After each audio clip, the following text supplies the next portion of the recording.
Naturparkeak zaindutako altxorrak die.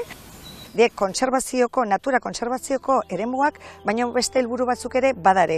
Paisaia ere zaindu beharrekoa daukeu, gehor aisialdia sartzen deu, bertan daren jarduera sozioekonomikoak, hau da baso zaintza, abel zaintza, eta baita ere parke naturalego horiek dauden herriak. Egin dana da, oreka hori, aurkitu elkarbizi, natura eta gizakia leku horietan.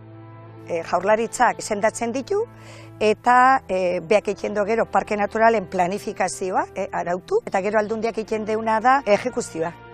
Babes horiek Jaurlaritzak jartzen ditu eta gehien bat Europatik datozten hildotik edo irizpidetik, ez?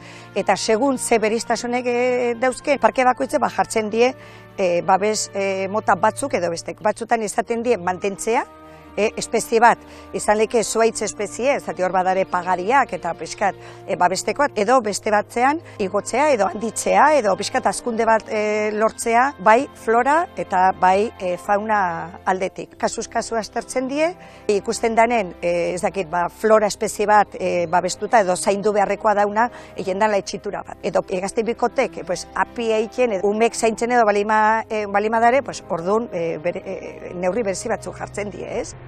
Lau parke naturala dauzkegu, ez? Bakoitzak dauke bere zaugarriak. Pagoetakoa hau txikiena da, eta hemen gehiena dagoena da, basoa orduan basogintza eta ganadu manejue. Baita ere badau, mirugorrie edo mehatxatuta dauden espeziek. Aiako harrian, izokina dugu parke naturalen. Aizkorri eta aralar adibidez, hauek, arkaitzek eta kalkarego die. Orduan, hor dare gehiago, ugatzak, hor dare putrek, hor dare beste espezie batzuk. Parketxea da hartatzen duen etxe bat, eta beraien funtzioa da informazioa ematea eta gehien bat divulgazioa. Ezaugarriak zabaltzea, ezagutza hori ematea. Aurreko urtean 45.000 pertsona hartatu ziren.